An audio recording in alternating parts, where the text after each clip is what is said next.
Hello, and welcome to another episode of the B2B Leadership Podcast. My name is Nils Finya, and today my guest is Shoeb Mogal. Shoeb, welcome to the show. Hi, Nils. Thank you for having me.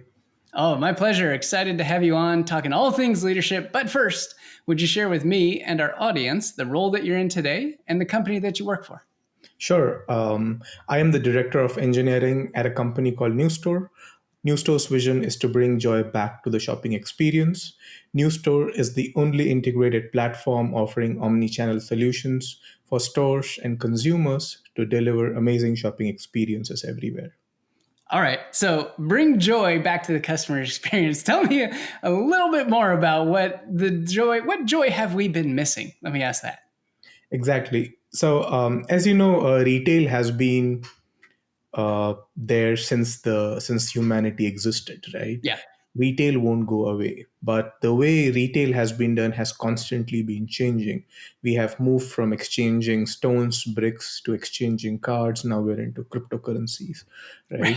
um, but the way retail has evolved in the last few decades is not at the level where the customer accepts. Uh, the customer accepts the same experience that they get, or at least even better experience than what they get online, where Mm-hmm. they can buy it online, they can sell it online. They don't care if it is not there in your fulfillment center or not. They don't care if you accept cash, credit, whatever. Like whatever the customer needs to pay you for, they will pay you using it. They don't care if you cannot deliver or not. You have to deliver it, right? So the idea is a customer can go into any store of the retailer, and they can buy it even if it is not there in that store, and Mm. the associate can help them either deliver it, put it in a pre-order, use clienteling to give them discounts if they're a loyal customer. So the idea is we are connecting all their stores and their Mm. warehouses and giving them one sort of endless aisle, which connects with a mobile POS, along with clienteling, and they get this complete experience so that they just believe that, or they just experience a seamless way of shopping with that brand or that retailer. Okay, that's really interesting because oftentimes, I've certainly gone into a store and they feel very much like individual silos, right? You say, hey, do you have this in this size or do you have this part or whatever the item is? And the associate will say something like, no, but let me check the inventory at our other stores. So then they go on their computer, they come back a few minutes later, say, don't have it here, but I have an item in stock somewhere else. But even though, like, I'm curious about the difference between that experience where they say, oh, we can order it and have it shipped to you, and that's fine. And what's Mhm. the difference between kind of that, which I think a lot of stores probably are set up like this now, and this Mhm. endless aisle? Like, how Mhm. different is that experience from a consumer point of view Mhm. in just those couple scenarios I was describing?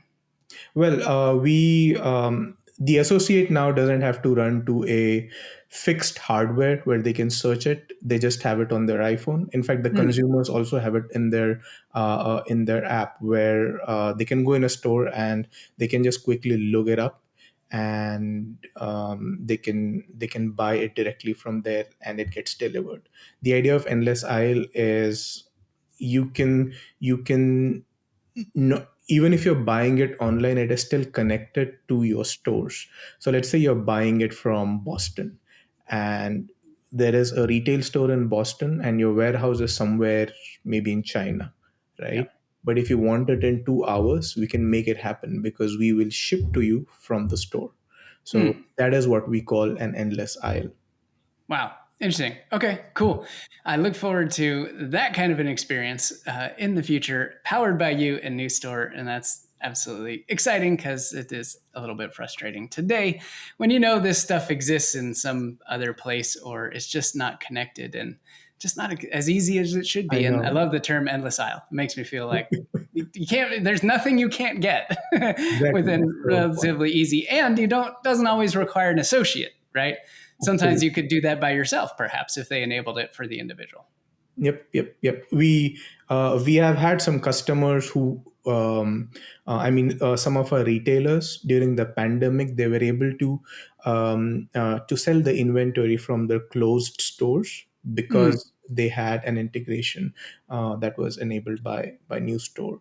So Ah, those are the kind of things, and I mean, we would like to call us pandemic proof as well, because like things like touchless payments, endless aisle, those are just there, and that is what also, like, drives us, where we are building something that is pandemic proof, that has helped our retailers to be in business despite the store closures, because they were the most hit at that point, right? yeah, right. As soon as the physical store went away, all sales in that store went away until you guys were enabled it Yep, to yep, actually sell inventory through the store without ever being open.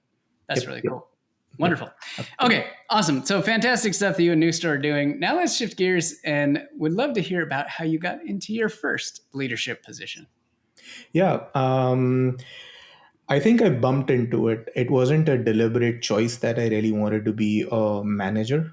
I didn't even have a formal education in it. Back in 2012, 13, I, along with some of my friends, we started this company. I was a co-founder of it. It started gaining traction. It's called Maverick. It started gaining traction at that point. We raised a bunch of rounds. We started hiring people, and someone had to take some leadership responsibilities there. The CEO cannot do everything, or my other Mm-hmm. partner who was involved in operations as well. So at that point, we had 12 to 15 engineers. And yeah, that is how I basically leaped into the leadership role. And you're not alone by saying that it was kind of an accident getting into it. Yeah. There have been a lot of guests on this podcast at varying levels, from director, VP, even C level, that Mhm. didn't initially plan out to get there. So now you find yourself inside. You're a co-founder of this company. You're growing, have team of 12 to 15 engineers, Yeah. and there is a responsibility that is needed to Yep. oversee and lead and this group of engineers. So having no background in this and having not done it before, how did you navigate that situation, kind of being thrust Mhm. into that in this company environment? Yep. I mean, it was hard for me. I think the only thing that let me afloat there was I had supporting co founders, Mm-hmm. and we had a terrific mission.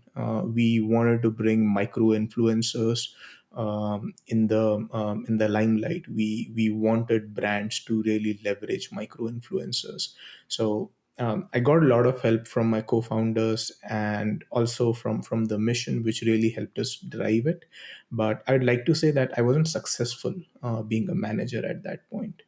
I wasn't able to empower the teams. I was just focusing on the functionality. I wasn't able to talk about the why as effectively and as repetitively as I really wanted to. Um, so yeah, at that point I was pretty much lost. In fact, that is why I decided that I really want to be good at this. I have learned engineering, I have done that.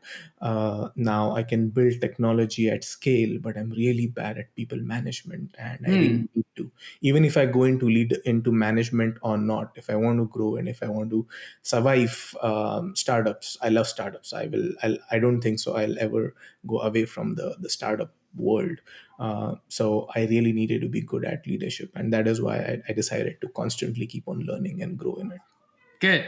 And so the supporting co-founders, and that Mhm. speaks volumes to having a supportive network, whether Yep. that's your co-founders, whether that's colleagues, whether it's people inside or outside your organization, which is Yep. wonderful. And the mission was so strong. Tell me a little bit more about, like, the role the mission played. Like, this was Mhm. something that you aligned with very deeply. Obviously, you were the co-founder of the company, or one of the Absolutely. co-founders, but Mhm. how important was that mission during the depths of when you were like, I don't know what I'm doing here, and this Yep. is really hard? Like, Mhm. what role did the mission actually play in getting you through those times? Yeah. So the mission essentially was the North Star that we had, right? Like this is what we want to accomplish, and this is what we are selling.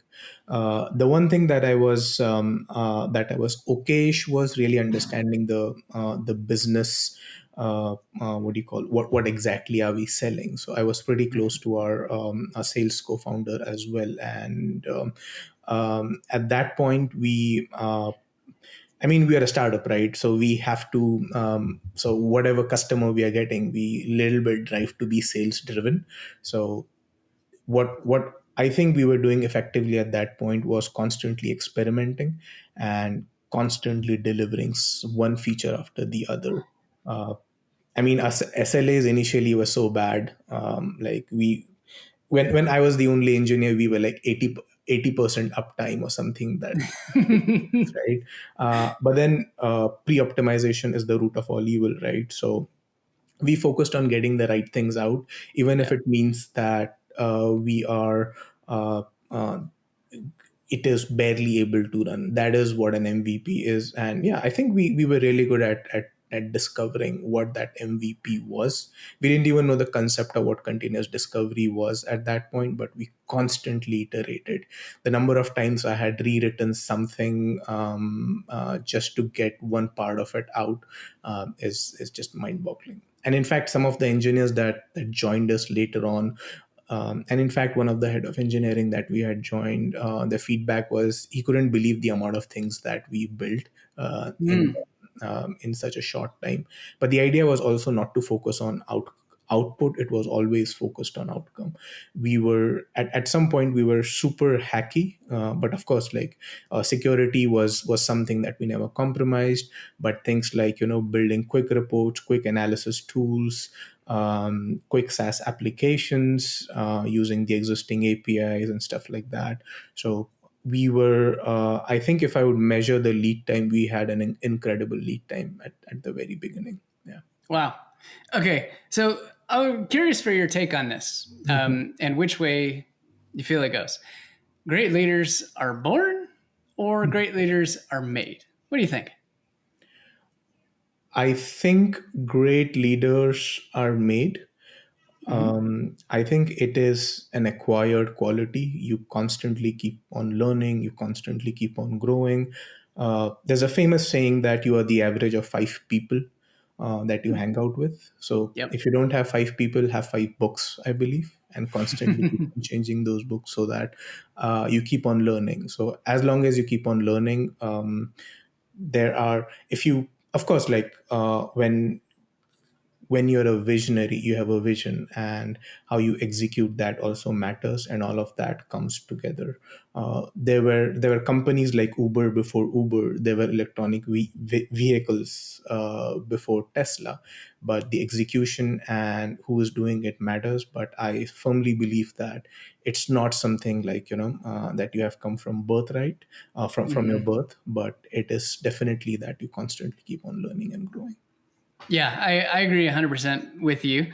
And just, the notion that it's been around for a long time, and some people might believe it, like, oh, they're just naturally a great leader. Like, no.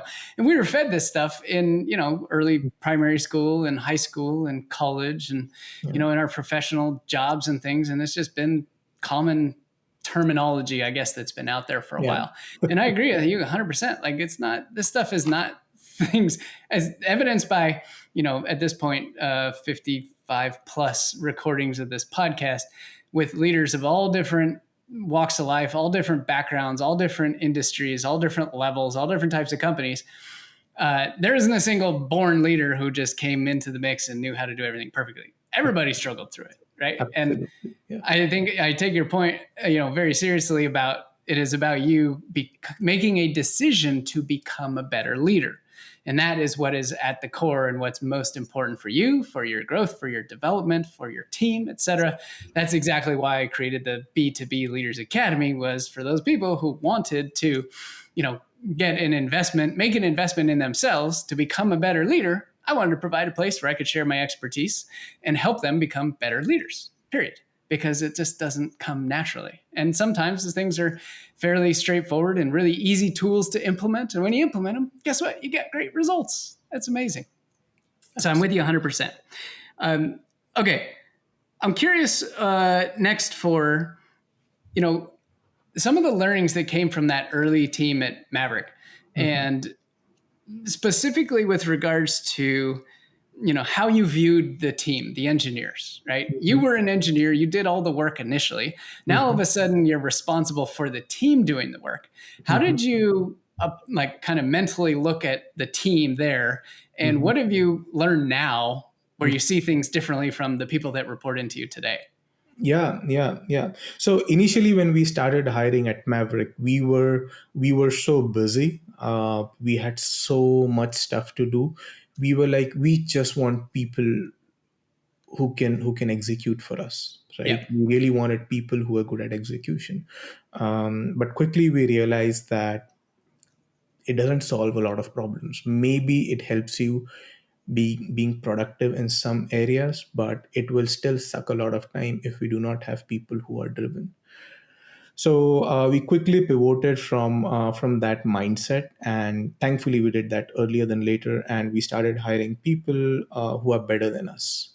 Mm. That is that was something that we really embodied. If I have someone reporting to me who is great, who can do things that I cannot, not only I learn from him or her, I will also I'll also grow from that experience. The one thing that I added later on when I started hiring is to make culture uh, an integral part of hiring. So every person that I hire, in fact, when I we do not have recruiters who what do you call, who filter down resumes for us, because filtering down resumes takes maybe, like, for me takes less than, like, seconds to find Hmm. out whether this person is a potential or not, just by looking at the resumes. Resumes are just advertisements, right? Like all the resumes, if you look at it at Yeah. some point, like, it is very hard to differentiate. But regardless, I go through the resumes. I contact them myself, and I talk to all the engineers that we are hiring, or all the managers and everyone. So um, and for me it is important, because what I've added right now is the culture part of it. Our culture at NewStore is about being the best problem solvers. Mm. We focus on problem solving, uh, whatever the problem is. And if you want to hire someone to solve the problem, you solve it. If you want to buy a software to solve a problem, you buy it. If you want to write code, you do it. If you want to delete code, you do it. But ultimately you are responsible for solving the problems. So that is the very basic culture that we have. And as long as I see that, I see those kind of people who are passionate enough to solve problems in a team setting, you are the right culture fit. The other thing that I have also made an integral part of my hiring is focusing on diversity. Hmm. IT, as you know, is full of brown and white men. It is difficult to hire someone out of these ethnicities. But if we do not make a conscious effort into going in that direction, we are setting ourselves to failure in that level. So these are the two things that I've added after my experience with Maverick. Yeah, that's great. On the diversity point, can you share anything perhaps that has worked well for you from a Mhm. sourcing perspective, or even Mhm. just on the diversity side? Like, have you found other channels or other backgrounds, Mhm. or just particular areas where you found candidates who might be open to this kind Mhm. of work that wouldn't traditionally fall Mhm. into the pool? Yeah, yeah, yeah. So I found a couple of things, right? When we really looked hard into diversity, is the job descriptions that we had. The way we had put our job descriptions, they were so, I mean, they were focused on, how do I put it? Uh, they did not appeal to the diverse community. Mm, They had, like, a lot of experience point, like, a list of technologies, and you only get experience with those technologies if you were part of this. this IT community from an early stage, right? If someone is doing some code academy or some coding schools, it'll be hard for them to be good at these seven technologies, right? Yeah. Yeah. So that was something that wasn't appealing. And even Hmm. as CEO, what he did was he pointed out to our job description, and the interesting thing that he mentioned was, we essentially work with brands. We work with fashion brands, and it is and still getting, like, diversity, because everyone loves fashion, right? This is not like, some sort of banking system or some pretty, like, deep tech stack where we can get only some part of the community in it. It is a pretty good, what do you call, it is a promising field for all the kind of ethnicities Yeah. to be a part of, and we are still not getting that. So some of those were the relevations that helped us to really make our job descriptions easy enough for people to apply. Hmm. That helped a little bit. The other thing that we are also doing is we are focusing on ability to solve problems. If you have the ability to solve the problem, but if you really do not know, let's say, one language, but you know some other language, right? We are, as long as we see that you're passionate, you have the ability to solve problems, we still go ahead with the interview process. Uh, Hmm. yeah, and I think the mindset here is also important. uh, we the way we are hiring, we don't focus on increasing the diversity to make us look diverse. Mm. We are focusing on diversity to make NewStore better. So it's Hmm. not like we are doing any sort of favor by hiring someone from different ethnicities. We are doing it to improve NewStore. So Yeah. they are doing a favor on us by choosing NewStore. So that is Hmm. the mindset change that we have brought in. That's a big mindset shift that, I think something that everybody can look at, um, Absolutely. is the JD. It all starts there. Yeah. And you might be, your company might champion diversity. It might, talk about it at length with, internally part of teams and all this stuff. But if the simple job description, which is the advertisement for the role, Yeah. isn't targeting a diverse audience, then you kind of, all that talk is for nothing. And I Yeah. think that's a really great point, that just, it can be as simple as that, that Yeah. take an honest look at your job description and see what are you really telegraphing and putting out there that you Yeah. want. Is it the same cookie cutter stuff that everybody else in the company has, or could Exactly. have, or is it really targeted towards the core key elements of problem solving, the cultural backgrounds, whatever it is, that make different perspectives and bring that to the table? And I think that's incredibly powerful. Yep. Yep. I agree, man. Thanks. um, on the making the other clarification I wanted to reinforce was just that this wasn't for the point of making you guys diverse, but for making Mhm. NewStore better. And that Exactly. mindset shift, diversity and DE and I gets talked about all the time, but sometimes, like, why doesn't get talked about as much, right? And Yep. it's not about a favor, it's about making your organization better. And I think that you guys have taken great strides, and I just love how you phrase that, so wanted to call that out. Thank you. Thank you. um, when they going through the hiring piece, Mhm. and looking for these things, so you cleaned up the JD, changed it up, you got it so that it was appealing to, Mhm. as a different audience than you were before. And you personally contact every engineer and connect with them. Then you have decided if you're going to have a conversation, all that good stuff. This element of problem solving and Mhm. assessing problem solving. I know in an engineering context, Mhm. you can assess whether or not somebody solves a problem by giving them an engineering problem. But I'm curious if there are other ways you've gone about assessing the skill of problem solving that Mhm. maybe aren't, traditional, just here's a coding example, how can you solve this problem? Mhm. What Mhm. other ways are you able to assess this? Because not every problem they're going to encounter is going to be code based, right? Mhm. Sometimes there's people problems, and sometimes there's org problems, sometimes there's customer problems. So how do you assess that beyond just the engineering problem, or is it even necessary because if you can solve this type of problem, you could Mhm. effectively solve any problem? Yep, yep. So, in fact, when we hire, coding, or yeah, coding is definitely a part of it, but the way they code and the way we have set up our coding and architectural interviews, uh, not do not just focus on solving a particular piece of code that is there. Otherwise we could have just done it online, right? Just go to Yeah. Codabyte or Yeah. something like that. But then what we do is we send them the question way beforehand, so that they can look at it, and we don't want them to be stuck in front of us.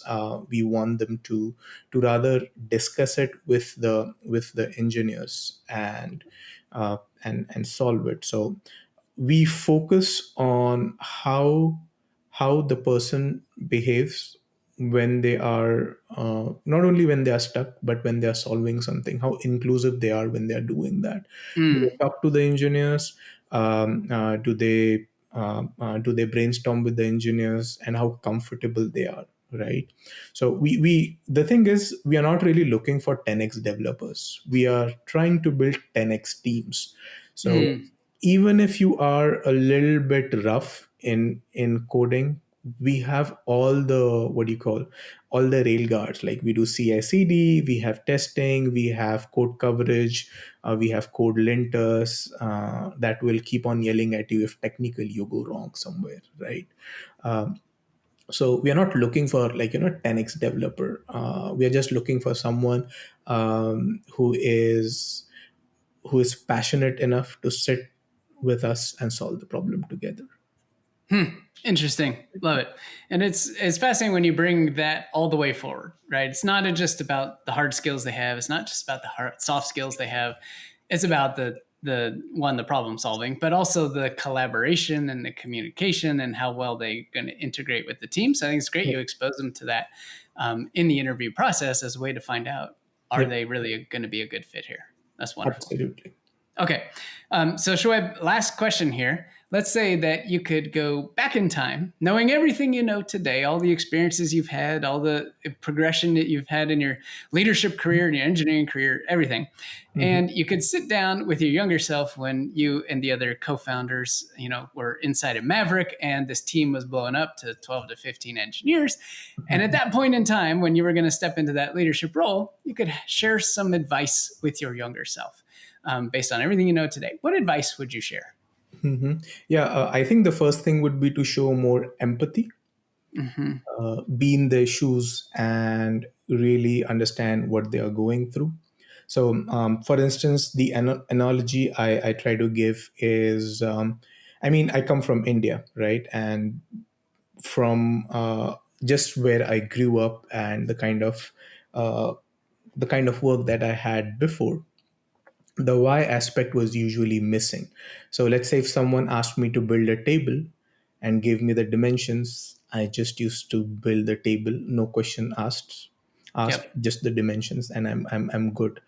But the difference from that to moving here was, now people will ask me questions about, why do you want to build the table, what it is being used for, right? Hmm. They want to know the motivation behind it, and I wasn't able to provide that. So that is something that I think I should have done more, where being more empathetic towards people around me, and really being in their shoes, and try to coach them if you think that they're not there yet, and even Yep. learn from them, right?